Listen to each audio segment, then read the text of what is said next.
آج کی بات ہمیشہ کے لیے۔ بند دکان میں کہیں سے گھومتا پھرتا ایک سانپ گھس آیا۔ یہاں سانپ کی دلچسپی کی کوئی چیز نہیں تھی۔ اس کا جسم وہیں پڑا ایک آری سے ٹکرا کر بہت معمولی سا زخمی ہو گیا۔ گھبراہٹ میں سانپ نے پلٹ کر آری پر بھرپور قوت سے ڈنگ مارا۔ سانپ کے منہ سے خون بہنا شروع ہو گیا۔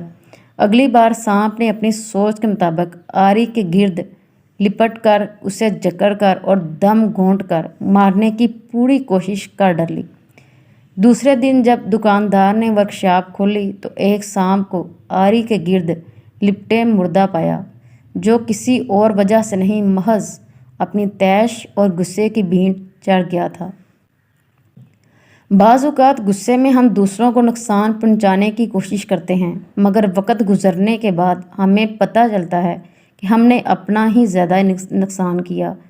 اچھی زندگی کے لیے بعض اوقات ہمیں اچھی چیزوں کو، کچھ لوگوں کو، کچھ چیزوں کو، کچھ حادثات کو، کچھ کاموں کو، کچھ باتوں کو نظر انداز کرنا چاہیے۔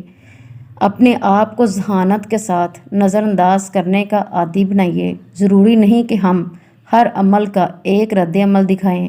ہمارے کچھ رد عمل ہمیں محض نقصان ہی نہیں دیں گے، بلکہ ہو سکتا ہے کہ ہماری جان بھی لے لیں۔ سب سے بڑی قوت برداشت ہے۔ صبر ایسی سواری ہے جو اپنے سوار کو گرنے نہیں دیتی، نہ کسی کے قدموں میں اور نہ کسی کی نظروں میں۔ Please like and subscribe this channel. Thanks for watching. جزاک اللہ۔ اللہ پاک آپ اور ہم سب کا حامی و ناصر۔